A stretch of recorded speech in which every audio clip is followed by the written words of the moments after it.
Hello বন্ধুরা, আসসালামু আলাইকুম। আজকে আমি আপনাদের সাথে শেয়ার করতে আসলাম ফুলকো ফুলকো লুচি। আশা করি আমার এই রেসিপিটি আপনাদের ভালো লাগবে। তো প্রথমে আমি 1 কাপ ময়দা নিয়ে নিলাম। এখন এতে আমি সামান্য পরিমাণ লবণ এবং সাদা তেল অ্যাড করে নিলাম। এটা আমি এখন হাত দিয়ে ভালোভাবে মিশিয়ে নিব। তো মিশানো হয়ে গেলে এখন আমি হালকা কুসুম গরম পানি এতে অ্যাড করে নিব। তো এখন এটা আমি হাত দিয়ে ভালোভাবে মথে নিচ্ছি ময়দাটা, এবং ময়দাটা এরকমভাবে মথতে হবে, না শক্ত না নরম, একেবারে পারফেক্ট, যেটা হাতে না লাগে। দেখতেছেন তো আমি কীরকমভাবে মথেছি? হ্যাঁ, ঠিক এভাবেই মথতে হবে। তারপর এটা আমি বেলে এখন গরম তেলে ভেজে নেব। চেপে চেপে এখন আমি লুচিটা ভেজে নেব।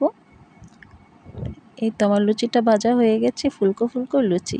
এখন আমি একে একে সবগুলো লুচি এভাবেই ভেজে নেব। কেমন হলো বন্ধুরা? অবশ্যই কমেন্ট বক্সে জানাবেন। ভালো থাকবেন, সুস্থ থাকবেন। আল্লাহ হাফেজ।